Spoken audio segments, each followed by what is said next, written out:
Wait, no. We don't have time for any of that. This one's really easy and simple. Snappy tools, make this, quick change, unit, get that out of the way, click, done, back to work. Go make something. It's that easy. Usually, if you need to take this out and put this in, you would need to, you know, take that out and put this back in this way. Right? And it takes just a little bit longer, and invariably you do it backwards and you mess it up just slightly. And I realize now I'm sticking you the finger, and then you're good to go, right? It's a bit unwieldy and a bit awkward, but to be honest, a fair bit of that is me. But now, Snappy tools have this thing,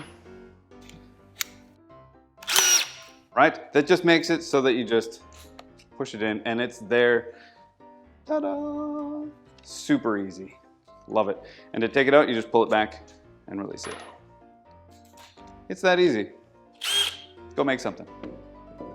For more information, check the links down below in the doobly-doo. If it's your first time here, don't forget to share, like, and subscribe. Hit that notification bell, all that fun YouTubey stuff.